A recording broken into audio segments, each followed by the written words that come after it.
In this video, we'll go over how to fix the Google Nest Error E298, which usually shows up when there's a problem with power to your thermostat.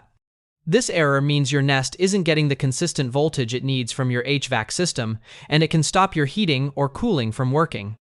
The first step is to check your home's circuit breaker and make sure nothing has tripped. Resetting the breaker can sometimes clear the error right away. If that doesn't solve it, remove your Nest thermostat from the base and check that the wires are securely connected.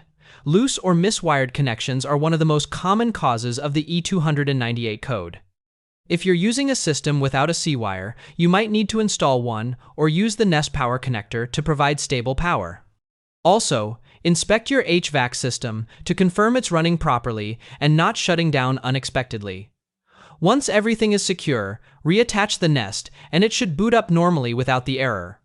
If the code keeps appearing, you may need to contact a professional technician since the issue could be with your HVAC board itself, and that's how to troubleshoot and fix the E298 error on your Google Nest.